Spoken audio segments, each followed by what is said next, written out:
Good afternoon. Another electric car has gone up in smoke. Or has it? This is quite an interesting one, actually. This is in Liverpool. This is from the Liverpool Echo.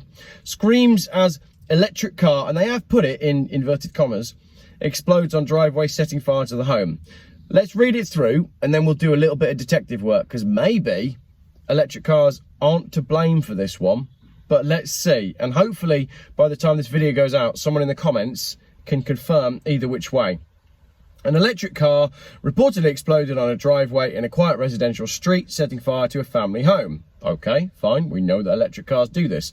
Merseyside Fire and Rescue Service rushed to Cook's Acre in Bromborough yesterday after reports a car was engulfed in flames. The service arrived at the scene at 9:57 p.m. and found the car as well as the garage of the two-storey house on fire. So 9:57, you parked up at home, it's on the evening, you're probably getting your evening charge into your car's charging up nicely, and then boom, it all goes up in smoke. The Liverpool Echo visited the street and the house was black with smoke. Neighbours reported seeing flashing lights and screaming as the fire raged. Dramatic. One man claims that after speaking to the owners of the car this morning, they believe the cause of the fire was a malfunctioning electric car battery, although this has not been officially confirmed by the fire service. So a man claims that it was he's claiming that he's spoken to the owners and that they think it's a malfunctioning electric car battery, but something doesn't quite add up, which we'll get into at the end of the article. I was in bed and heard a loud popping noise. It sounded like fireworks going off. I went outside my mum and there were bright lights with a car up in flames over the road. The owner was in the house when it happened, but got out. She told me this morning the car was only a month old with 1,000 miles on the clock and the car battery malfunctioned. Okay, there's more and more evidence mounting up here to say that it was an electric car. But listen to this bit. Crews were at the scene at 9:57 p.m. and two firefighters wearing breathing apparatus entered the house to temper the blaze. The fire was out by 10:10 p.m. So it's 13 minutes from the fire crews arriving to the fire being out. That doesn't sound to me like an electric car battery fire, unless the battery hadn't got on too bad, or the crews know exactly what they're doing, or it wasn't actually the electric car that was on fire, maybe it was the charging point. But we know that these lithium battery fires go on and on and on and on and on. So the fact that they were on the scene and it was out within 13 minutes, maybe it wasn't an electric car. Let's carry on. One woman said, I heard tyres popping and people come out to see what was going on. Someone started screaming and people rushed out to help. I saw it happen and it looked like the fire was coming from where they charged the car. So perhaps this is the mount point for the battery on the wall, if indeed it is an electric car. Whole thing was up in flames by the end. It was so scary, my little girl was screaming because she thought something had happened to our house. Spokesman for Merseyside Fire and Rescue said, we attended on the night. We arrived at 9:51. Crews were alerted at 9:51, on the scene at 9:57, and the fire was out by 10:10. They then stayed on the scene for a further 2.5 hours. So, what do you know? Another car's gone up in smoke on someone's driveway. The eyewitness evidence claims that it was an electric car. The anecdotal evidence seems to say that it was an electric car. It was popping. Where was that bit? I heard tyres popping. No, where was the bit of fireworks? I was in bed and heard this popping noise. It sounded like fireworks going off. That to me says it probably was an electric car, because that is what happens when electric cars catch fire. They do make a lot of noise. It is very dramatic, as each of the AA batteries, they're slightly larger than AA batteries, as each of those larger AA batteries goes up one at a time, pop, pop, pop, pop, pop, and you've got hundreds and hundreds of them directly underneath your seats, and when they burn, it's extremely ferocious and terrifying. Quite why you'd want to be sat on a bank of explosives as you drive around in your car, I don't know. But on the comments on Facebook, someone said that it was a 1.5 litre petrol Polo. So, can we confirm that this was an electric car or not? I couldn't really see in the news article. There was nothing that would directly confirm that it was an electric car. So I don't know. Maybe an electric car isn't to blame.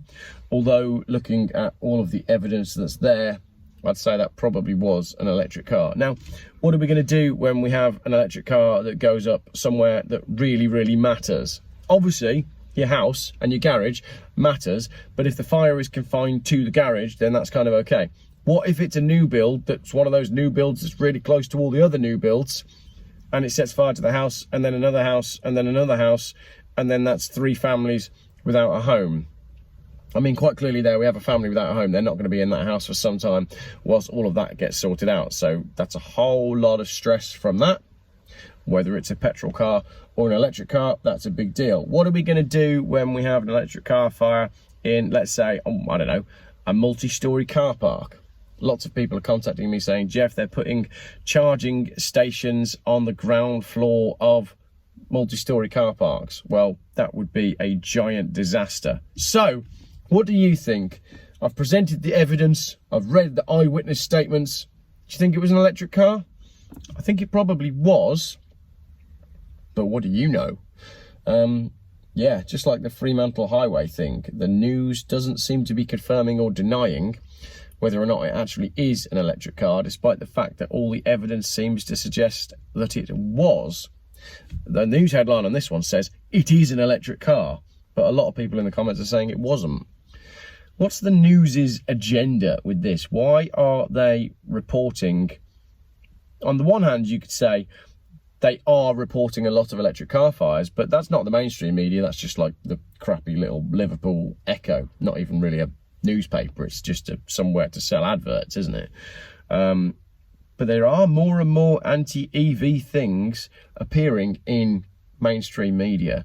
Is that to put us off EVs? Who knows? There's something going on with the increased amount of anti-EV coverage, or it's all just clickbait because people know that anti-electric car stuff works really well because everybody likes to hate electric cars.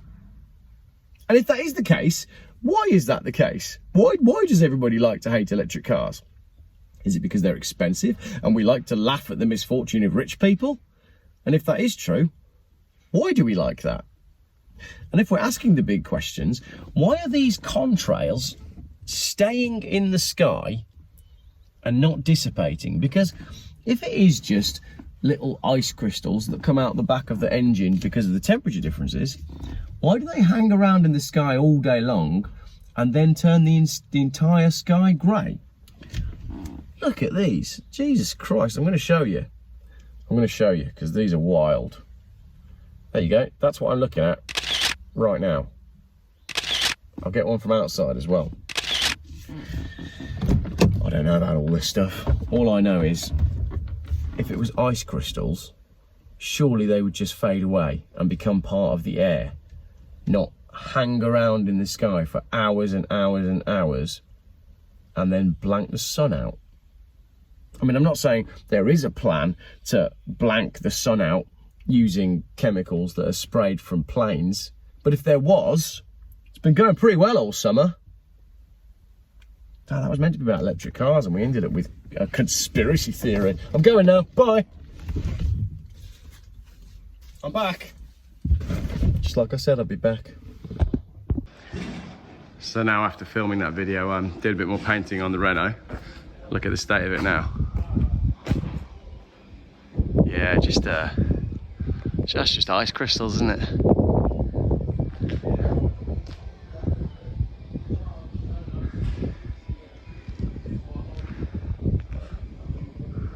There's lines over there. Just ice crystals. They're just, you know, it's just the heat difference between what comes out the back of the engine and what's up there. Yeah, ice crystals. I mean, I don't know why they haven't sort of melted and then become the ambient temperature, but around here, this time of year, well, all year actually, they spread out, and by the end of the day, we'll have a grey sky. Yeah, it's just ice crystals. I'm going to stick my head back in my Renault because it's safer in here.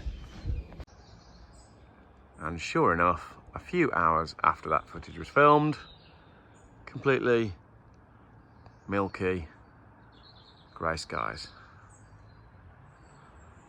Just a coincidence? Geoff, you're a conspiracy theorist. Shut up. I watched it happen.